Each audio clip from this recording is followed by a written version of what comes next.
అందరు నమస్కారం. నా పేరు నరేష్.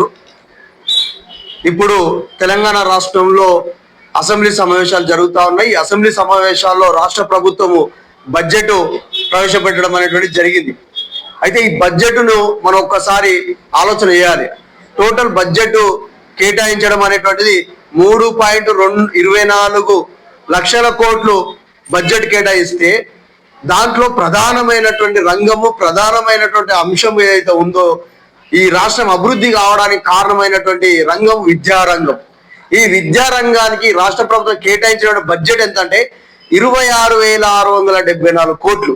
అంటే టోటల్ బడ్జెట్ లో వీళ్ళు కేటాయించిన దాదాపు 8.2% మాత్రమే ఎందుకంటా ఉందంటే, ఈ రాష్ట్రంలో దాదాపు చదువుతున్నటువంటి విద్యార్థులు అంటే ప్రైమరీ స్కూల్ నుంచి పిహెచ్డి వరకు ఉన్నతమైన చదువులు చదువుతున్న విద్యార్థులు ఈ రాష్ట్రంలో దాదాపు 1.2 కోట్ల నుంచి 1.4 కోట్ల మంది విద్యార్థులు ఈ రాష్ట్రంలో ఉంటే, వీళ్ళ కేటాయించిన బడ్జెట్ 26,674 కోట్లు.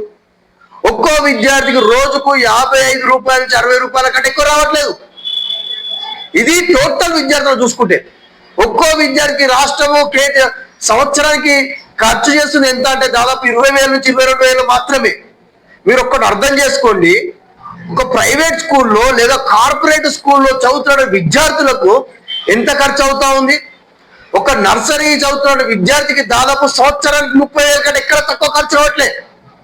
అలాంటి సందర్భంలో ఈ రాష్ట్ర ప్రభుత్వం ఒక్కో విద్యార్థికి 55 రూపాయల నుంచి 60 రూపాయలు, సంవత్సరానికి 20,000 నుంచి 22,000 రూపాయలు కేటాయించడం అనేటువంటిది ఎంత అన్యాయం అని చెప్పేసి నేను అడుగుతా ఉన్నాను. ఈ అమౌంట్ ప్రైమరీ స్కూల్ చదువుతున్న విద్యార్థులే కాదు, టోటల్ ఉన్నటువంటి విద్యార్థులు క్యాల్కులేషన్ చేసి వచ్చినటువంటి అమౌంట్.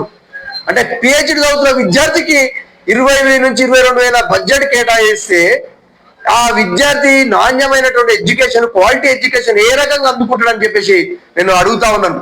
కాబట్టి రాష్ట్ర ప్రభుత్వం వెంటనే ఈ బడ్జెట్ ని మరొకసారి పునరాలోచన చెయ్యాలి.